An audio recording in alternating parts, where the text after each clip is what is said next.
Earth had been watching the skies for decades, always wondering if they were alone.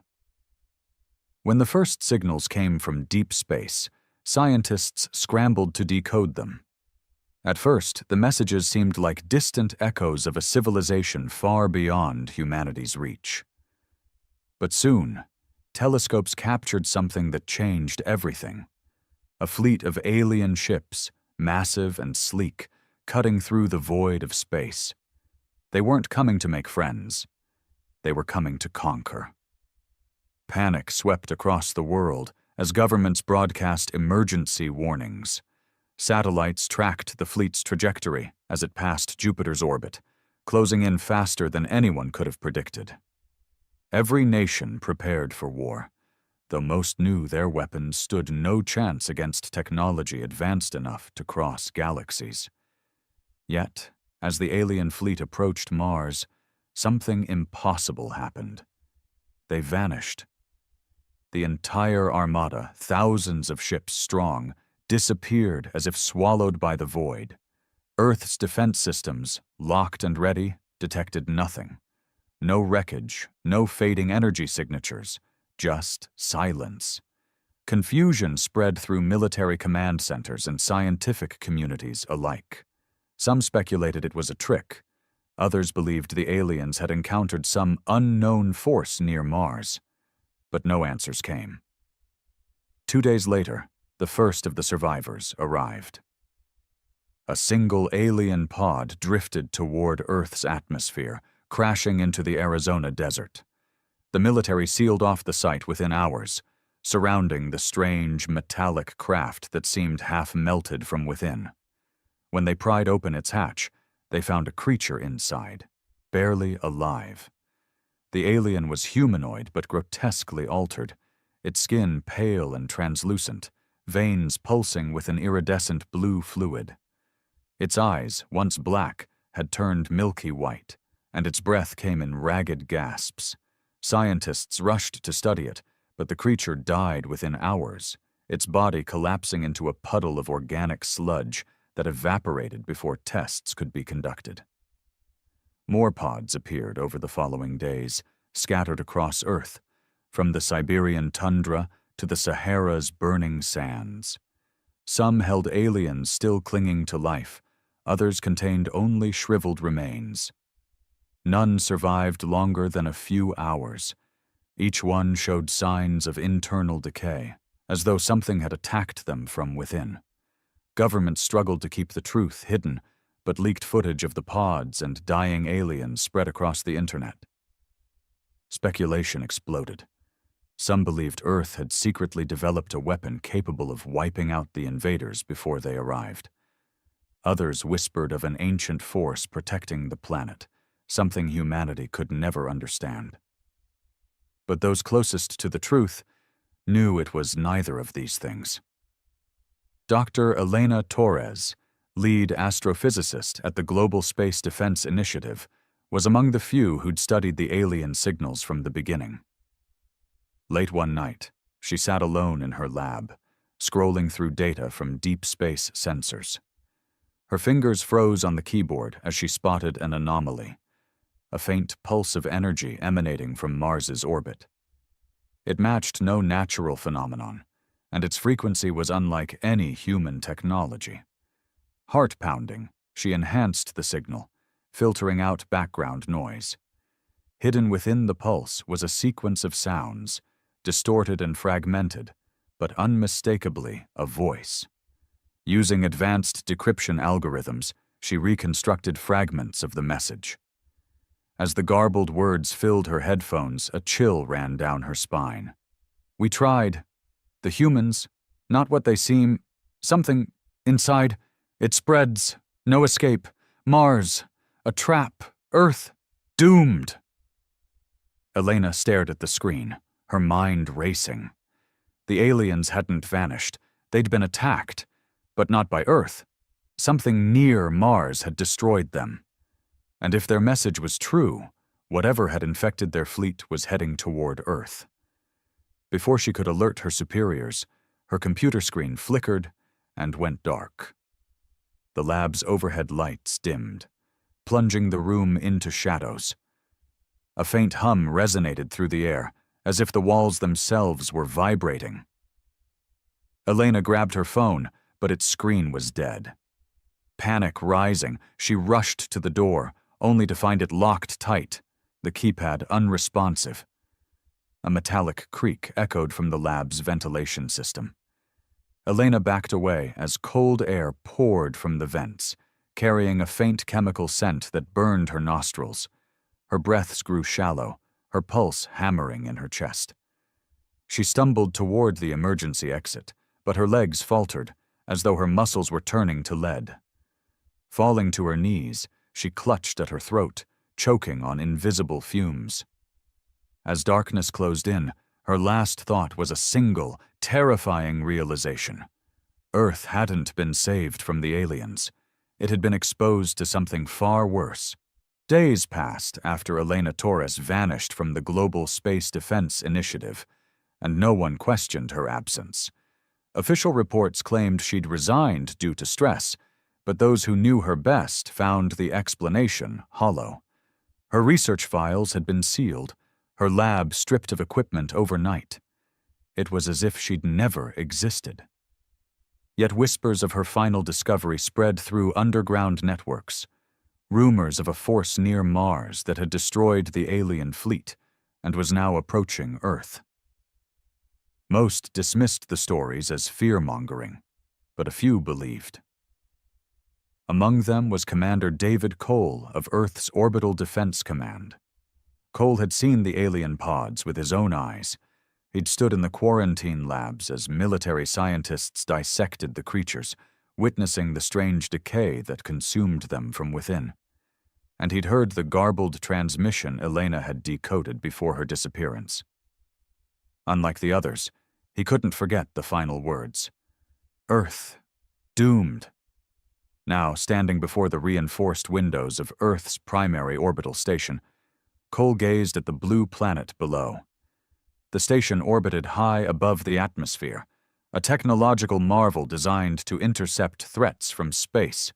Yet for all its advanced weaponry, Cole couldn't shake the feeling that they were unprepared.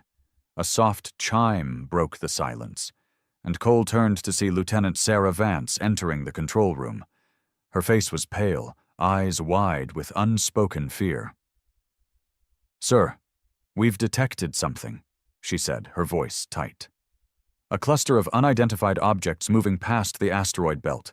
Trajectory indicates they'll reach Mars within 24 hours. Cole's pulse quickened. "Show me." Vance activated the holographic display, projecting a three-dimensional map of the solar system. Small red dots moved steadily toward Mars, their formation chaotic and erratic, as if they were fleeing something unseen. But what caught Cole's attention wasn't the objects themselves. It was what followed behind them. A vast shadow loomed at the edge of the display, its exact dimensions unclear. Sensors couldn't define its shape or composition, only that it emitted no heat, no light, nothing. Just a void moving through space, swallowing all signals that touched it. Cole leaned closer, eyes narrowing. "Is this a ship?" Vance shook her head. "Unknown, sir. Our instruments can't penetrate it, but whatever it is, it's enormous, larger than any object we've ever recorded beyond Jupiter." A cold knot formed in Cole's stomach. "Have we sent probes?" "3 so far," Vance replied. "All went dark within minutes of approaching the anomaly. No data returned." Cole clenched his jaw. The aliens who'd tried to conquer Earth had vanished near Mars, destroyed by something they couldn't fight. And now that same force was coming closer. "Alert all defense stations," he ordered. "Raise threat level to maximum and prepare the orbital cannons. If this thing comes within range, we fire." Vance hesitated. "Sir, with respect, what if it's not something we can stop?" The aliens were more advanced than us, and they didn't stand a chance. Cole's gaze hardened. "Then we die fighting. Humanity won't go down without a fight." Hours passed in tense silence as the unidentified objects approached Mars. The world below remained oblivious, governments maintaining a strict information blackout to prevent mass panic. Only those within the military and scientific elite knew the truth, that Earth stood on the brink of annihilation. At precisely 0200 hours, the first anomaly occurred. Orbital sensors detected a sudden burst of electromagnetic interference near Mars, followed by a surge of heat and radiation. Surveillance satellites captured fragmented images, brief glimpses of colossal tendrils emerging from the void, lashing out with impossible speed. The fleeing objects, once assumed to be remnants of the alien fleet, vanished one by one, consumed in flashes of blue-white energy. Inside Earth's orbital station, alarms blared as data streams filled with static. Cole and his team scrambled to maintain sensor locks, but the interference grew stronger by the second. "Status!" Cole barked over the chaos. "Massive energy surges near Mars, sir," Vance shouted above the noise. "Our instruments are failing. Whatever that thing is, it's distorting space-time itself." Visual feed. The holographic display flickered, then stabilized. What they saw froze them in place. A shape loomed beyond Mars, partially obscured by the planet's thin atmosphere. It was neither ship nor creature, but something in between, a vast amalgamation of organic tissue and metallic spires, shifting and twisting as if alive. Its surface pulsed with sickly blue light, veins of energy coursing through chitinous armor. Long tendrils extended from its core, each one tipped with jagged, crystalline growths that seemed to absorb the faint starlight around them. Then, as if sensing their gaze, the entity turned. Though it possessed no eyes, its presence seemed to focus on Earth's orbital station. A low-frequency hum resonated through space, vibrating the station's hull and sending shivers down every spine. "Sir, it's locking onto us," Vance whispered, her voice barely audible. Cole forced his fear aside, slamming his fist on the emergency console. "Fire all orbital cannons. Target the core and don't stop until that thing's dust." The station's railguns and plasma batteries roared to life, unleashing a barrage of energy blasts and hypersonic projectiles.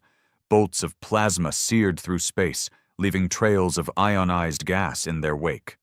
Railgun slugs, accelerated to near-light speed, slammed into the entity's surface with devastating force. For a moment, hope flared.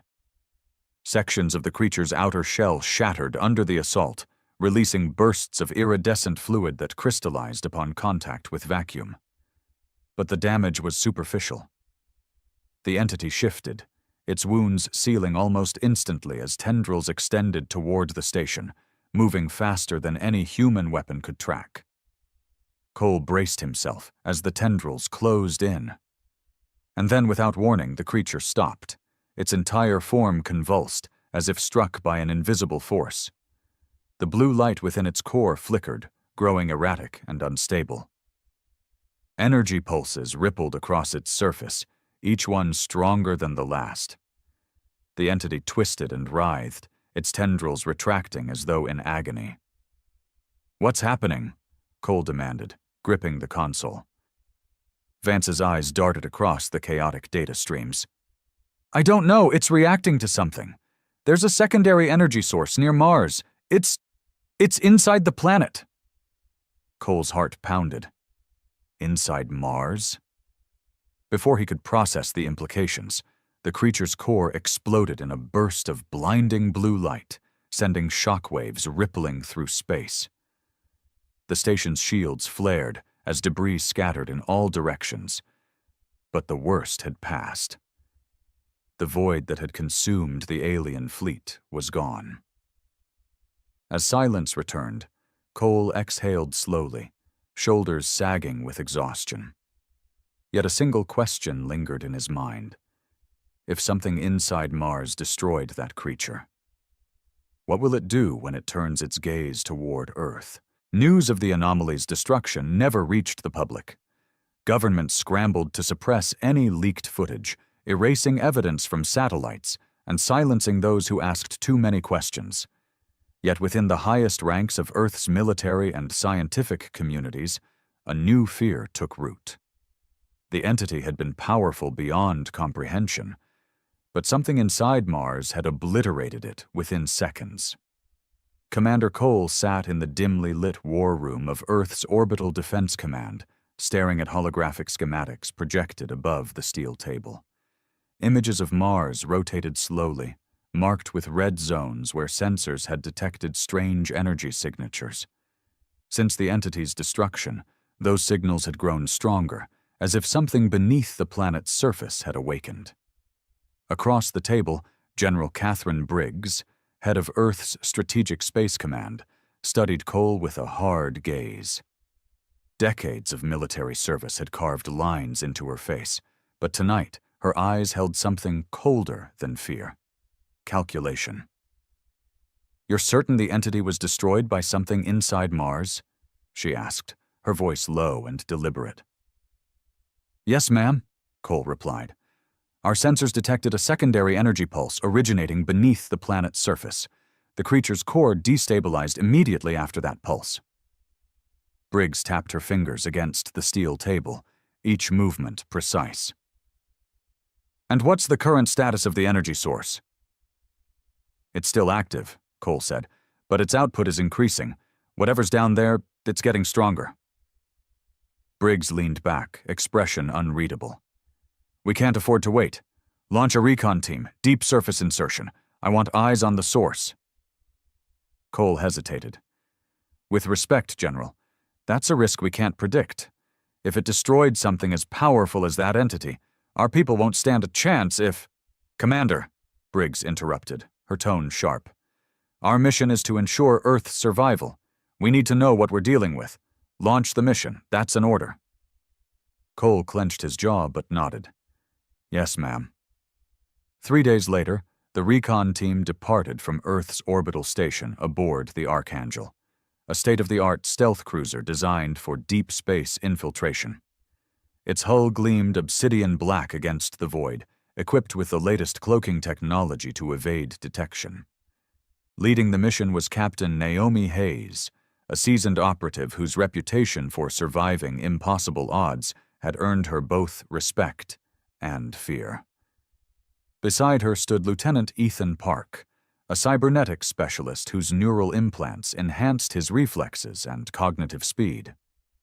The rest of the team, 10 elite soldiers equipped with advanced exosuits, prepared for planetary insertion as the cruiser approached Mars. Inside the command deck, Hayes adjusted her headset as the planet loomed on the main display. Clouds of red dust swirled across its surface, obscuring deep canyons and jagged mountain ranges. Yet beneath the barren crust, sensors detected something unnatural, a pulse of energy that resonated through the planet's core like a slow, steady heartbeat. "Approaching drop zone," the pilot announced. "Surface insertion in 60 seconds. Hayes activated her suit's internal comms. "Team, status check." "Systems green," Park replied, his voice calm. "Neural interface calibrated, ready for insertion." "Alpha Squad, ready," echoed Sergeant Ramirez, leader of the ground unit. The Archangel descended through Mars's thin atmosphere, its thrusters leaving faint trails of blue plasma against the rust-colored sky. Automated defense systems scanned the surface for potential threats, but found none. Only silence and wind howling through ancient canyons. As the cruiser approached the insertion point, a crater near the planet's equator, the pulse of energy grew stronger, vibrating through the ship's hull like a distant drumbeat. Instruments flickered as interference increased, but the pilot maintained control. "Initiating drop sequence," he announced. "Hold tight."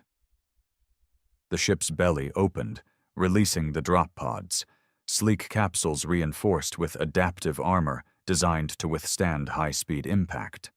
Hayes gripped the harness inside her pod as it accelerated toward the surface, her pulse steady despite the rapid descent. Outside the narrow viewport, red dust blurred past in streaks of copper and gold. Seconds later, the pods slammed into the ground, shock absorbers engaging to cushion the impact. Armor plating retracted with a hiss of hydraulics, allowing the soldiers to emerge onto the surface. Hayes stepped into the thin Martian air, her suit's filtration systems automatically adjusting to the low oxygen levels. Around her, jagged cliffs rose from the crater's edge, casting long shadows beneath the pale sun. "Alpha Squad, form up," she ordered. "Park, get me a fix on the energy source." Park knelt beside a portable scanner, its sensors calibrated to detect anomalous energy signatures. The device emitted a faint hum as he adjusted the controls. "Source is directly beneath us," he reported, "approximately 3 kilometers underground. I'm detecting artificial structures, metallic alloys not found in any known human technology." Hayes exchanged a glance with Ramirez. "Artificial? You're saying there's a facility down there?" "Not just a facility," Park replied. "A network of tunnels and chambers. Something massive. It's ancient, but still active." Ramirez tightened his grip on his plasma rifle. "If it's been down there all this time, why's it waking up now?" Before anyone could answer, the ground beneath their feet trembled. Dust cascaded from the crater walls as deep vibrations resonated through the rock, growing stronger with each pulse. Instruments crackled with static, interference levels spiking off the charts. "Movement below us!" Park shouted. "Something's—" A deafening roar erupted from beneath the surface, and the ground split apart with a thunderous crack. Hayes stumbled as jagged fissures opened beneath her feet, forcing the team to scatter. From the depths of the earth, metallic tendrils shot upward, sleek and segmented, tipped with crystalline blades that gleamed in the sun.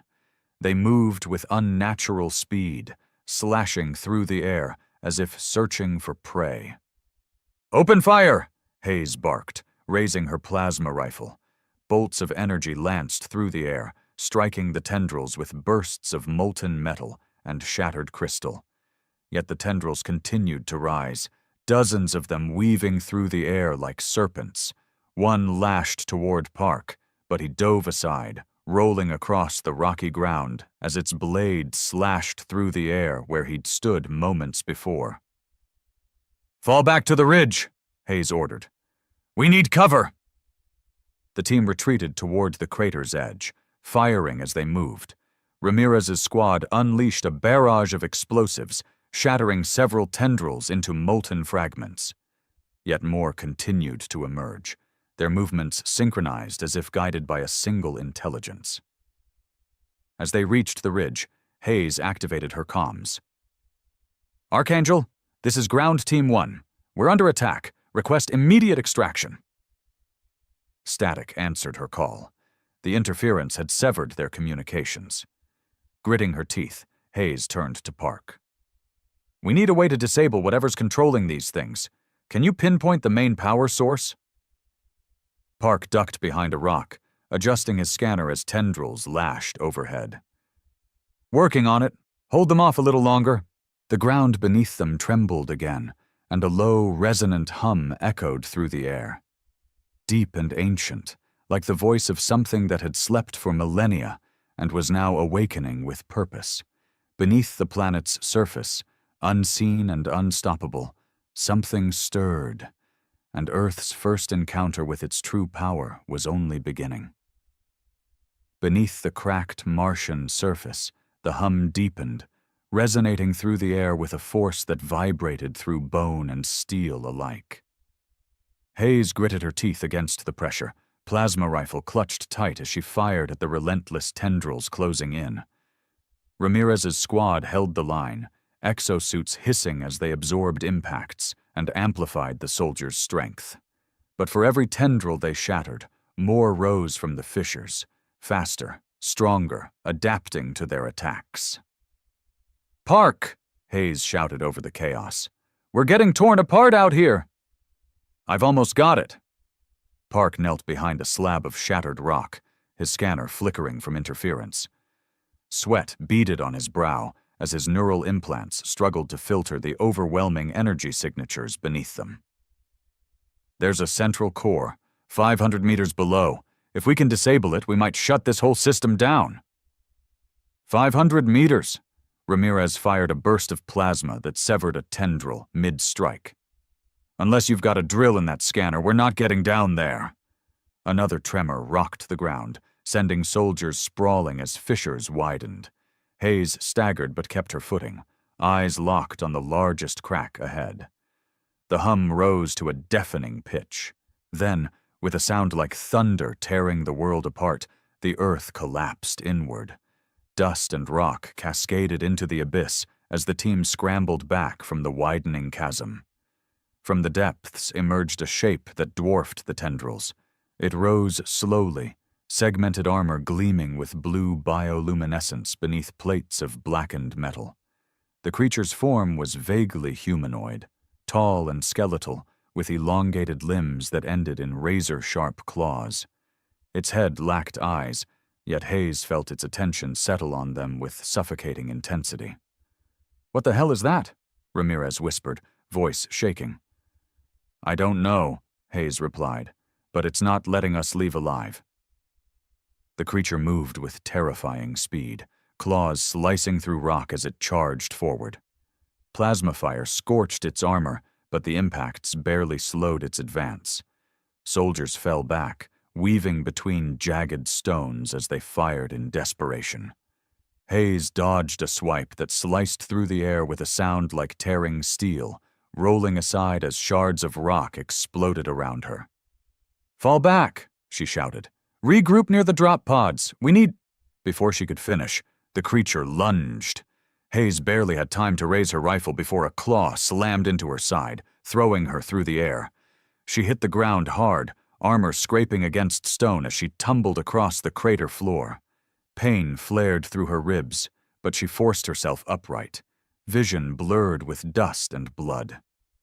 "Hayes!" Park's voice crackled over comms, distorted by interference. She gasped for breath, struggling to stand as the creature advanced. "I'm still here. Park, if you've got any bright ideas, now's the time." "I've located an access tunnel," Park replied. "It leads directly to the core. If we can reach it, I might be able to override whatever's controlling this thing." "Then let's move!" Ramirez and his remaining soldiers laid down suppressive fire as Hayes sprinted toward Park's position. Tendrils lashed through the air, narrowly missing her as she ducked and wove through the chaos. The ground beneath her feet vibrated with the pulse of the core, faster and stronger with every beat, like a heart accelerating toward some terrible climax. Park waved her toward a narrow fissure near the crater's edge. The opening was barely wide enough for a person to squeeze through, jagged stone slick with condensation from the planet's subsurface heat. Without hesitation, Hayes slid inside, boots scraping against uneven rock as she descended into darkness. Park followed close behind, the flickering light of his scanner casting eerie shadows across the tunnel walls. Their armor's internal lamps illuminated veins of metallic ore embedded in the rock, strange alloys that pulsed faintly in sync with the core's energy. The air grew thick with heat and pressure, like the atmosphere of a world on the verge of collapse. "How much farther?" Hayes asked, breath ragged from the descent. 200 meters, Park replied. "The core's activity is spiking. It's like it knows we're coming." "Let's hope that means we're getting close." Behind them, distant sounds echoed through the tunnel. The scraping of claws against stone, the metallic hiss of tendrils slithering through fissures. The creature was following. Hayes quickened her pace, boots striking the rock with rhythmic force as adrenaline surged through her veins. The tunnel narrowed further, forcing her to crouch as she pressed forward. The heat intensified, sweat soaking her suit despite its cooling systems. Each step brought the pulse of the core louder, faster, until it no longer felt like a distant hum, but the very heartbeat of the planet itself. Then the tunnel opened into a vast chamber, and Hayes stopped short.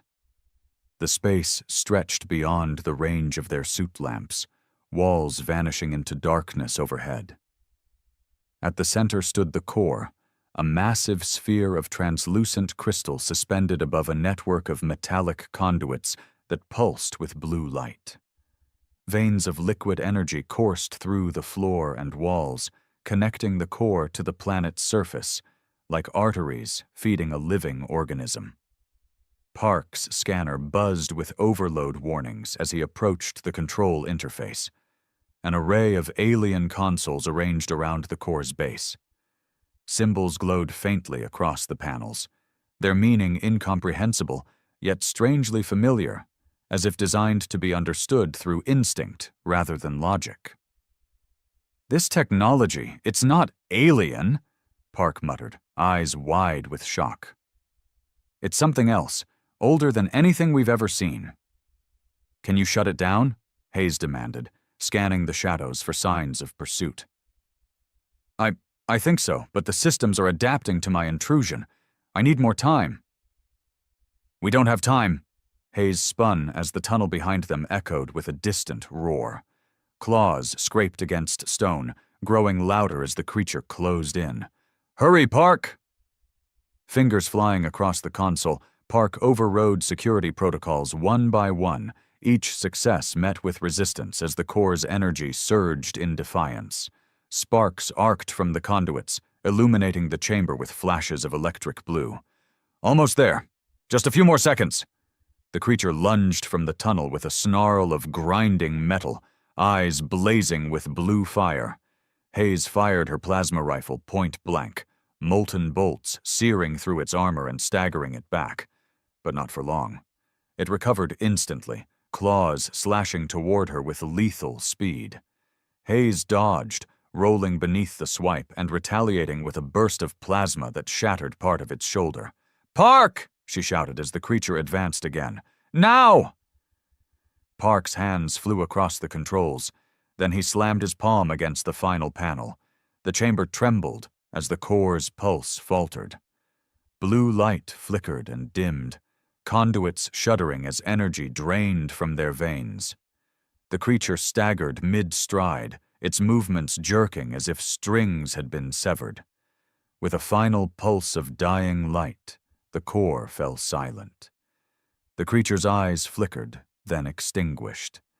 It collapsed to the ground, motionless as its armor cracked and crumbled into ash.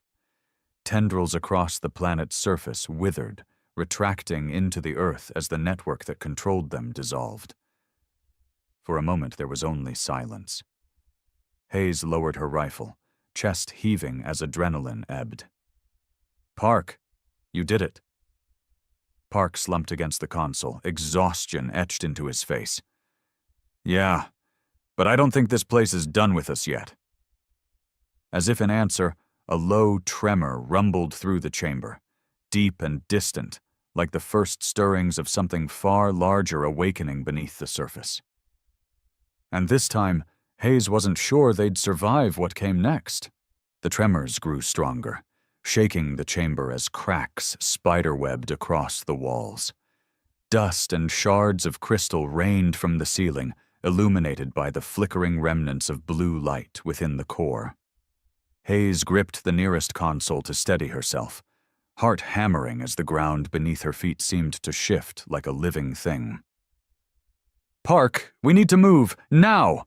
she shouted over the rising rumble.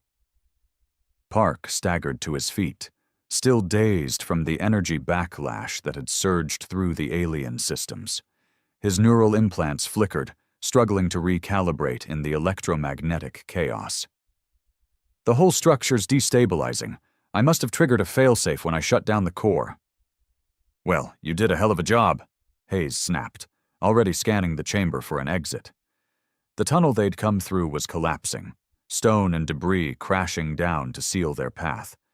Her suit's sensors registered rising temperatures and toxic gases leaking from fissures beneath the floor. If they didn't escape soon, the planet itself would kill them. Park tapped at his scanner with shaky hands. There's another tunnel on the far side of the chamber. It leads deeper underground. Might connect to a secondary access point. Deeper? Hayes shot him a look.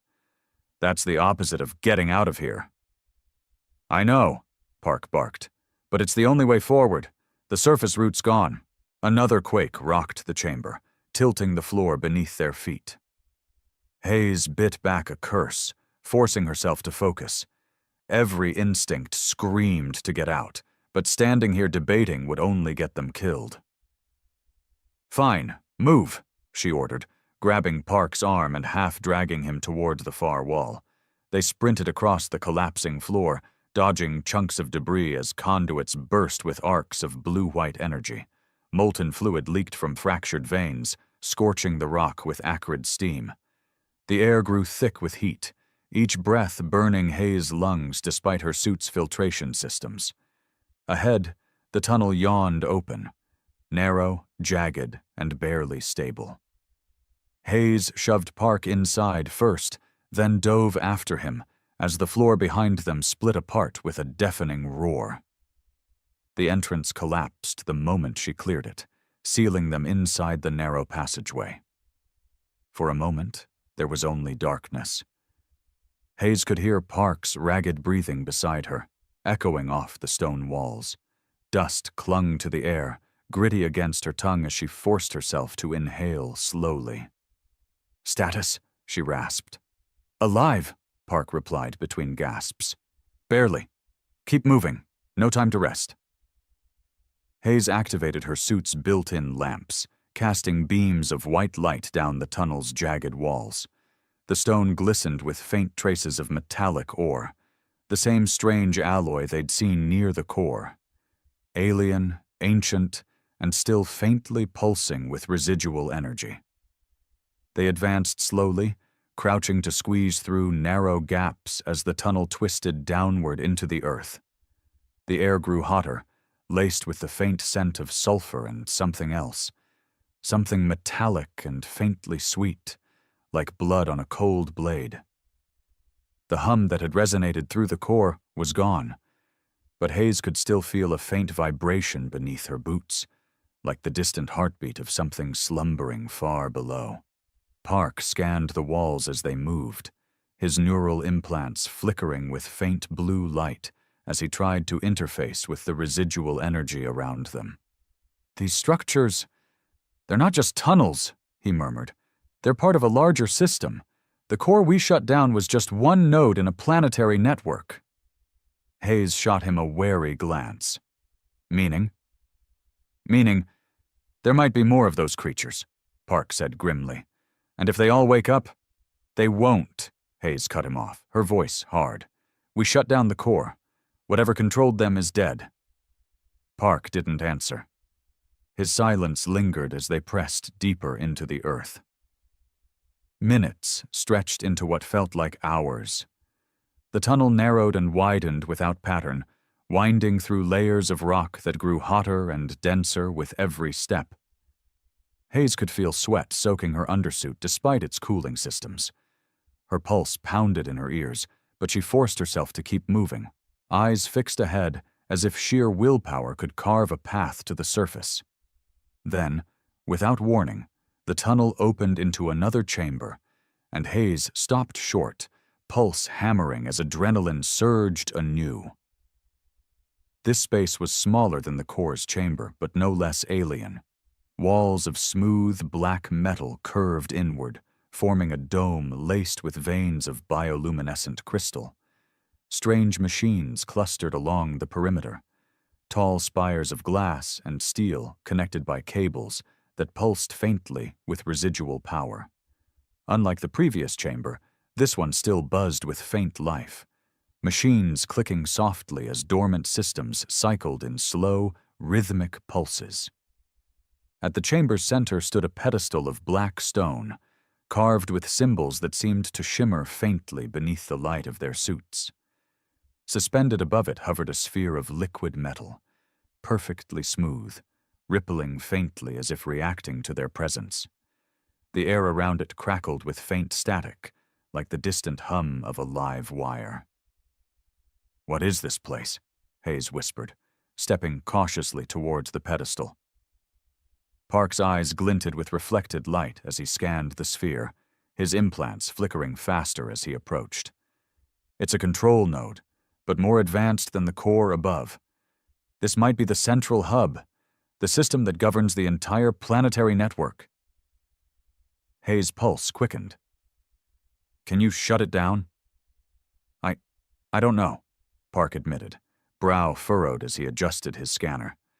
This technology's beyond anything I've ever seen, but if I can interface with it... Before he could finish, the sphere pulsed with sudden light. Symbols ignited across the pedestal, lines of molten gold racing through the stone as the air crackled with electricity. Park stumbled back, clutching his head as blue light flared across his neural implants. Park! Hayes lunged forward, grabbing his shoulder as he convulsed beneath the surge of energy. His eyes rolled back, veins glowing faintly beneath his skin as the sphere's pulse synchronized with his own heartbeat. I can hear it! Park gasped, voice distorted with static. It's speaking, transmitting. Get out of there! Hayes dragged him back, breaking his connection as the sphere flared brighter. Park collapsed to his knees, gasping for air as residual energy crackled across his suit. Hayes raised her rifle, aiming at the sphere. Tell me I should shoot that thing right now. Wait. Park held up a hand, struggling to catch his breath. I accessed part of the system. It's not just controlling the creatures, it's transmitting beyond Mars. A signal, aimed directly at Earth.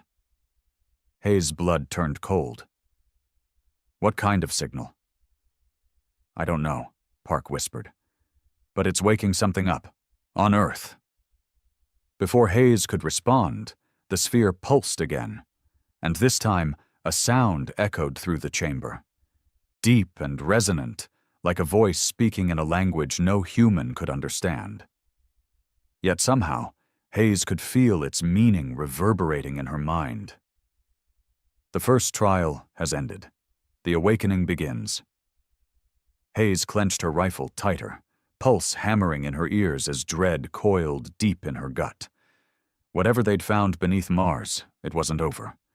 And Earth was next. The voice echoed through Hayes' skull, more sensation than sound, cold, vast, and ancient. She gritted her teeth against the pressure as it reverberated through her mind, stirring half-formed images she couldn't comprehend. A world consumed by metallic tendrils, cities reduced to twisted wreckage, skies burned black beneath shapes too vast to name. The air in the chamber grew heavy, thick with unseen force that made her bones ache as if gravity itself had doubled. Park clutched his head, eyes squeezed shut against the pulse of alien energy still resonating through his neural implants. His breath came in ragged gasps, sweat slicking his brow as faint arcs of blue static flickered across his skin. Park! Hayes grabbed his shoulder, shaking him hard. Stay with me. I can hear them, he gasped, eyes wild with pain. Millions of them, waking up on Earth. Hayes' pulse pounded in her ears. What the hell are you talking about? They're already there, Park whispered, voice hollow with shock. Buried deep, dormant for centuries, waiting for the signal. The metallic sphere above the pedestal pulsed again, brighter this time, its surface rippling as if something beneath its liquid surface was straining to break free. The alien machines surrounding the chamber hummed louder, circuits flickering to life as dormant systems rebooted. Energy surged through the walls, veins of molten gold igniting in intricate patterns that pulsed faster and faster, like the accelerating heartbeat of something vast and unseen. Hayes stepped between Park and the sphere, raising her plasma rifle as blue sparks arced from the pedestal. I'm shutting this thing down, now! Wait! Park gasped, staggering upright. If you destroy it, we lose any chance of stopping the signal. I can override the transmission, cut off the awakening before it reaches full activation. We don't have time for... The ground beneath their feet lurched, nearly knocking them both to the floor. Dust rained from the ceiling as distant echoes reverberated through the tunnels, low and rhythmic, like the footsteps of something enormous stirring far below. The air crackled with rising heat as faint tremors shook the walls, growing stronger with each pulse of the sphere. Hayes swore under her breath, heart hammering against her ribs. They were out of time. Whatever slumbered beneath Mars was waking, and if Park was right, Earth would be next. "Do it," she barked. "Cut off that signal, whatever it takes."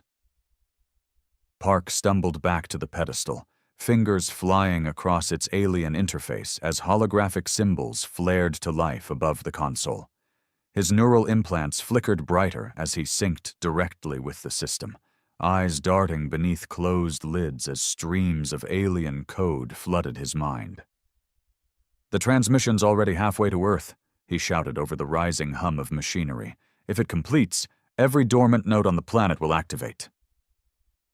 Hayes tightened her grip on her rifle, eyes darting towards the tunnel behind them. The vibrations in the walls were growing stronger, each pulse accompanied by distant metallic echoes that grew louder with every beat. Something was coming. "Hurry, Park!" she shouted. "I'm almost there!"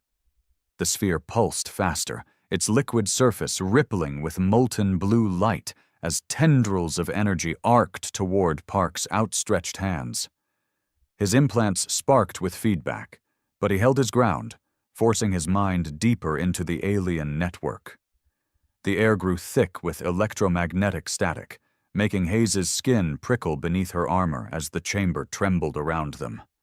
Then, with a sound like breaking glass, the tunnel behind them exploded. Hayes spun as shards of rock and metal rained through the air, heat searing her faceplate as a massive shape burst into the chamber. It was larger than the creature they'd faced above, twice as tall, its skeletal frame encased in obsidian armor laced with molten veins of blue energy. Its elongated skull tilted toward them with inhuman grace, eyeless sockets glowing with cold fire as it stepped forward on clawed limbs that gouged deep furrows into the stone floor. Hayes fired without hesitation, plasma bolts scorching through the air as she unloaded her rifle into the creature's chest. Molten metal erupted from its wounds, but it didn't slow, the wounds sealing almost instantly as its claws slashed toward her with lethal speed. Hayes dove aside, rolling beneath the strike as claws shattered the floor where she'd stood moments before. "Park, move!" she shouted, scrambling back to her feet. "I need more time," he gasped, hands locked to the console as arcs of blue energy surged through his implants. "The system's resisting me. Something's fighting back." The creature lunged again, claws slicing through the air as Hayes backpedaled, firing shot after shot into its advancing form. Its armor cracked beneath the plasma blasts, but it moved too fast, closing the distance in seconds. Hayes ducked beneath another swipe, pivoting behind a console as the creature's claws shattered the pedestal beside her in a burst of molten shards. Sweat stung her eyes as heat thickened the air, the rising pulse of the sphere hammering against her skull like a second heartbeat. She gritted her teeth and fired again, molten bolts striking the creature's head and shoulders with rapid bursts of searing light. Armor shattered, exposing the crystalline veins beneath, but still, it kept coming. "Park!" she shouted. "Almost there!" The alien sphere flared blindingly bright as Park slammed his hands against the console, neural implants sparking with blue fire as he forced the system into full override. Energy surged through the walls, molten veins blazing with golden light as alien symbols burned red-hot across the pedestal. Sparks erupted from the surrounding machines as circuits overloaded, metal conduits melting beneath the surge of power. And with a final pulse of searing light, the sphere collapsed inward, imploding into a singularity of molten metal that vanished with a deafening thunderclap. The creature recoiled as if struck, its entire frame convulsing as arcs of blue energy surged wildly beneath its armor. Hayes seized the opening, leveling her rifle and firing point-blank into its exposed chest, each shot tearing deeper into its core until molten fluid sprayed across the chamber walls. With a final, inhuman shriek, the creature collapsed, armor fracturing into molten shards as its skeletal frame disintegrated into ash. Silence fell. Hayes staggered back, chest heaving as adrenaline drained from her limbs. The air still crackled with residual static, but the oppressive pressure that had filled the chamber was gone. The metallic veins along the walls faded to dull gray, their energy spent as the network went dormant once more. Park collapsed to his knees beside the shattered pedestal, sweat soaking his face as the last sparks of blue light faded from his implants. Hayes knelt beside him, gripping his shoulder. "Park, you did it." I think so," he gasped, struggling to catch his breath. "The signal, it's cut off. The nodes on Earth won't activate now. We stopped the awakening." Hayes exhaled slowly, her entire body aching with exhaustion.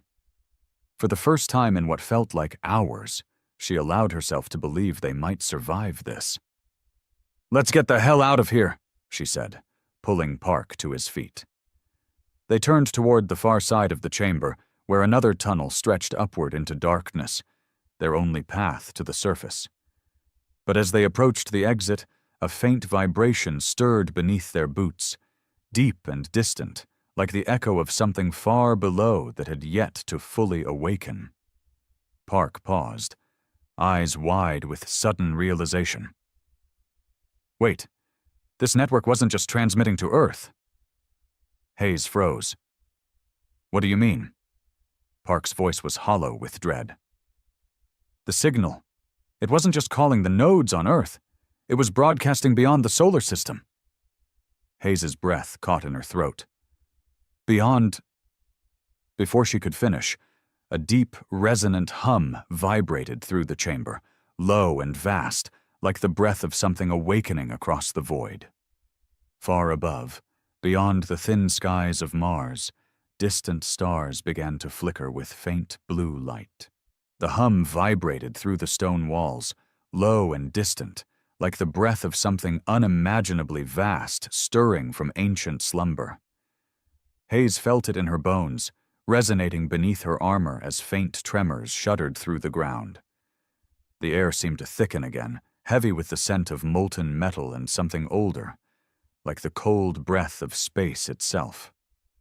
Park clutched his scanner with trembling hands, eyes locked on the readings flickering across its cracked screen.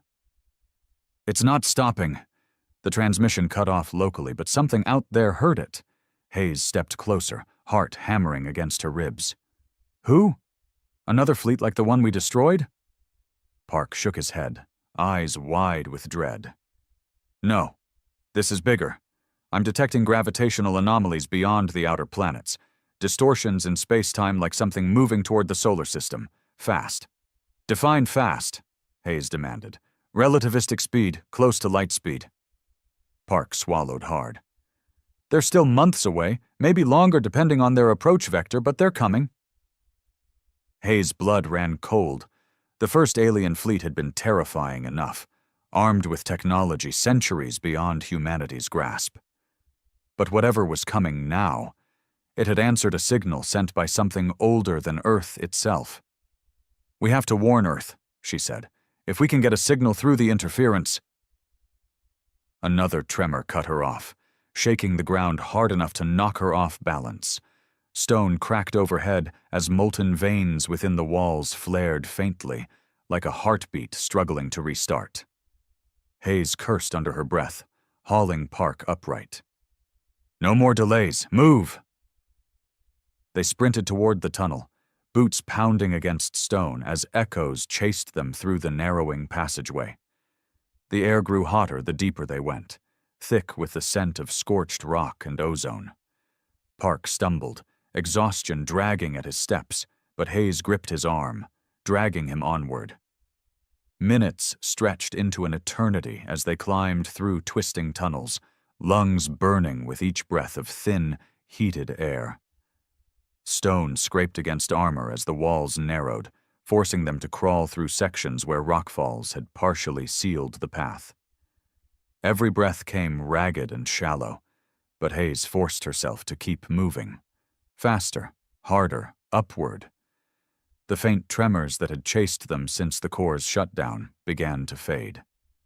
The air cooled as pressure decreased, and Hayes's suit sensors registered a drop in toxic gases, signs they were nearing the surface. "Almost there," she gasped, pulling Park over a jagged ledge. He collapsed beside her, gasping for breath as sweat slicked his face beneath his visor. "Wait. Wait." Park struggled to catch his breath, hands shaking from exertion and neural feedback. "Just give me a second." "No time." Hayes grabbed his arm, hauling him upright again. "We're getting out of here now." Another few minutes of climbing, and the tunnel opened into a wide fissure that slanted upward at a steep angle. Faint light filtered down from above, pale and thin, but unmistakably sunlight. Hayes's chest ached with sudden hope. "There, go," she shouted, scrambling up the incline. Park followed close behind, hands scrabbling against loose rock as they climbed towards the surface. The air grew clearer with every meter, thin and cold but mercifully free of the underground heat. Dust clung to their armor as stones shifted beneath their boots, but Hayes didn't stop. 50 meters. 20. 10. With a final burst of strength, Hayes hauled herself over the fissure's edge and collapsed onto the rocky surface of Mars. Cold wind scoured across her faceplate, carrying the faint scent of iron-rich dust as she lay gasping beneath the pale red sky. Park dragged himself up beside her, collapsing onto his back as he sucked in ragged breaths. For a moment, neither of them spoke. Hayes stared up at the distant stars, faint and cold against the thin atmosphere. The sun hung low on the horizon, casting long shadows across the jagged landscape. Wind whispered through scattered rocks and crumbling cliffs, the silence almost peaceful after the chaos below. But Hayes couldn't shake the chill coiling deep in her chest. "They're coming." Park's voice broke the silence. We need to contact the Archangel, get a message to Earth before—" A shadow passed overhead. Hayes sat bolt upright, pulse hammering as her hand dropped instinctively to her rifle. Dust scattered as a sleek shape descended from the sky, engines hissing with faint bursts of plasma as it slowed to hover above the rocky slope. The Archangel. Its black hull gleamed against the pale sky, stealth plating shimmering faintly as it adjusted altitude. Searchlights swept across the rocks, locking onto Hayes and Park as the ship's side hatch opened with a hydraulic hiss. A figure appeared, Sergeant Ramirez, plasma rifle slung across his chest as he waved them forward. "Move!" Hayes shouted, hauling Park to his feet. They sprinted across the rocky slope as the Archangel touched down, landing struts hissing against the uneven ground. Wind whipped dust across their path, but Hayes didn't stop until she reached the ramp, clambering aboard as Ramirez pulled Park up beside her. "Where the hell have you two been?" Ramirez barked, scanning their scorched armor and bloodied visors. "No time to explain," Hayes gasped. "Get us airborne, now." Ramirez didn't argue. The ramp sealed shut as the Archangel's engines flared brighter, lifting the ship skyward with a burst of blue plasma. Hayes collapsed into a seat beside Park, chest heaving as the deck vibrated beneath her boots. As the ship ascended through the thin Martian atmosphere, Hayes wiped sweat from her faceplate and forced herself to focus. "Comms, get me a secure channel to Earth." "I'll try," Ramirez replied, adjusting the controls. "Interference is still heavy from the underground systems, but— Wait, I'm picking up something." Static crackled through the speakers, distorted and faint, but unmistakably human. Hayes leaned forward as a fragmented voice broke through the interference. Calling all Earth Defense Command stations. Priority 1 alert. Incoming contact beyond Neptune's orbit. Unidentified vessels approaching at high velocity. Repeat. Unidentified vessels approaching. The signal cut out with a burst of static. Silence hung heavy in the cabin. Park's voice broke the tension, low and strained. They heard the signal, and they're already here. Hayes' pulse pounded in her ears as she stared out the viewport. Beyond the thinning atmosphere, stars gleamed cold and distant against the black void. Somewhere beyond those distant lights, something was coming, vast and unstoppable, drawn by the ancient network that had stirred from beneath Mars. And this time, Earth wouldn't have months to prepare. This time, humanity would face the end of everything. Earth's horizon gleamed in the viewport of the Archangel, blue and white against the void of space. Yet Hayes couldn't shake the cold knot of dread coiled deep in her chest. Somewhere beyond the outer planets, something vast and unknown approached. A force that had answered the ancient signal from Mars. And this time, humanity's weapons might not be enough.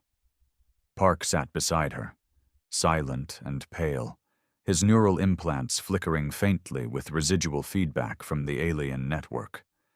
Though the transmission had been cut off before reaching full activation, its echoes still clung to him, half-formed impressions of a presence too vast to comprehend. "They're not like the First Fleet," he murmured. "Those were just scouts. But this, it feels like something older, stronger." "Can you still sense them?" Hayes asked, her voice low.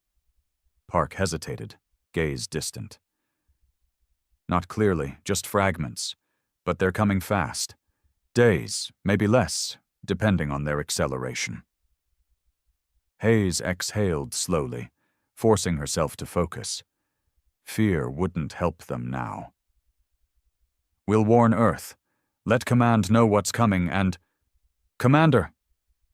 Ramirez's voice cut through the tension from the comm station. "Picking up transmissions from Earth's orbital defense grid. Multiple energy spikes near Neptune's orbit. Wait, visuals coming in now." The main holodisplay flared to life, casting pale light across the cabin as grainy footage from distant satellites filled the screen. Hayes leaned forward, breath catching in her throat as the images sharpened. Ships.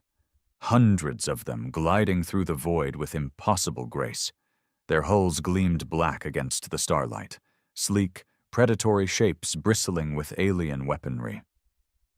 Unlike the previous fleet, these vessels radiated faint halos of blue-white energy, as if space itself bent beneath their presence, and beyond them, half-shrouded in the shadows of distant gas giants, loomed something far larger, a shape so vast it defied scale, its silhouette jagged with spires of obsidian metal that pulsed faintly with molten veins of gold. A command ship. No, something more. Park inhaled sharply as faint whispers flickered through his implants, distant yet unmistakable. "It's not just a fleet," he said softly. "It's a harbinger." Hayes clenched her fists to steady herself. "What does that mean?" "I don't know," Park admitted. "But whatever commands those ships, it's not just another alien leader. It's something ancient, something that's conquered worlds before ours." Ramirez's fingers danced across the controls. "Earth Defense Command is mobilizing. Orbital cannons, planetary shields, everything's going online. But if they're already at Neptune, then we've got hours, not days," Hayes finished grimly. The comms crackled again, and this time, the voice of General Catherine Briggs echoed through the cabin. "All Earth Defense Forces, prepare for imminent engagement. This is not a drill. Repeat, imminent engagement. Primary defense stations are to hold the line at Saturn's orbit. Secondary fallback positions will be established at Jupiter if containment fails. Earth is the last line. We will not fall without a fight." The transmission cut off with a burst of static. Silence hung heavy in the cabin. Then Hayes stood, pulse steady despite the cold dread curling beneath her ribs. Fear had no place here. Not now. "Set course for Earth," she ordered. "Maximum burn. We're not sitting this one out." "Commander," Ramirez began, but Hayes cut him off with a glance. "We didn't survive Mars just to watch Earth fall from the sidelines. Get us home, now." Ramirez nodded sharply. "Aye, ma'am." The Archangel's engines roared to life, thrusters igniting with bursts of blue plasma as the ship angled toward Earth. Acceleration pressed Hayes into her seat as the hull vibrated beneath the strain, but she welcomed the sensation. It meant they were moving. Faster. Outside the viewport, stars blurred into faint streaks of light as the ship tore through the void, racing toward a planet teetering on the brink of annihilation. The battle had already begun by the time the Archangel reached Earth. Even before they broke orbit, Hayes could see the flashes of energy weapons flaring against the darkness. Blue-white bursts of plasma and railgun slugs streaking through space as Earth's orbital defenses engaged the approaching fleet. Explosions bloomed like distant stars as alien ships returned fire, lances of molten energy slicing through human warships with terrifying precision. The comms crackled with overlapping transmissions, shouts, orders, desperate cries for backup as Earth's forces struggled to hold the line. "Enemy vessels breaching defensive perimeter. Shields failing. Fall back to secondary grid."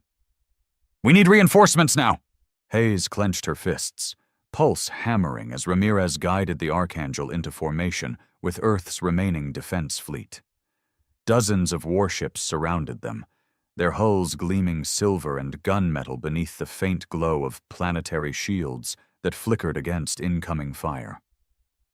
Railguns thundered and plasma cannons blazed, lighting the void with bursts of molten light as human pilots weaved through alien formations, their fighters leaving trails of ionized gas in their wake. Yet for every enemy ship destroyed, more emerged from the void. Sleek, black predators whose armor absorbed human weapons with terrifying efficiency. Tendrils of blue energy lashed through space, tearing through warships with surgical precision as Earth's fleet struggled to hold its ground. "Commander," Ramirez shouted, "inbound vessels, 3 o'clock high." Hayes grabbed the controls, adrenaline surging as she veered the Archangel aside, just as lances of molten plasma streaked past, searing through the void where they'd hovered moments before.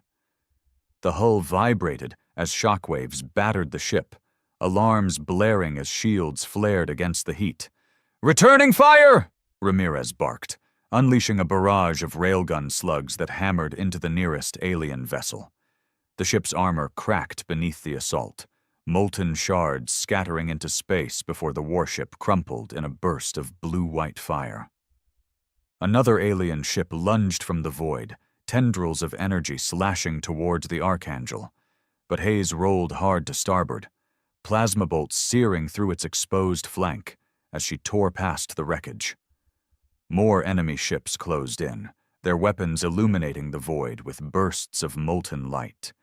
And then Earth's planetary cannons opened fire. From the surface below, titanic bursts of energy surged upward, plasma lances and hypersonic projectiles that streaked through the atmosphere with terrifying speed. They struck the alien fleet with thunderous force, shattering hulls and scattering debris through the void as Earth's last line of defense fought to hold back the tide. Yet still, the alien command ship loomed beyond the battle, untouched and unmoving, watching, waiting. Park's voice broke through the chaos, low and strained. "It's not engaging. It's waiting for something." Hayes' pulse pounded in her ears as she wove through the chaos, eyes locked on the distant silhouette of the alien command ship. Its spires gleamed faintly with molten gold, veins of energy pulsing in slow, deliberate rhythm, as if it were counting down to something unseen. And deep in her bones, Hayes knew. This isn't just a battle. It's a test. The transmission from Mars had been a summons. This fleet wasn't here to conquer. It was here to judge. And if Earth failed, there would be no second chance. Hayes gritted her teeth, hands tightening on the controls as alien warships closed in from all sides. Plasma fire streaked past the viewport, the hull shuddering with impacts as shields strained to hold. But she didn't slow, because this was humanity's last stand. And she would not go quietly.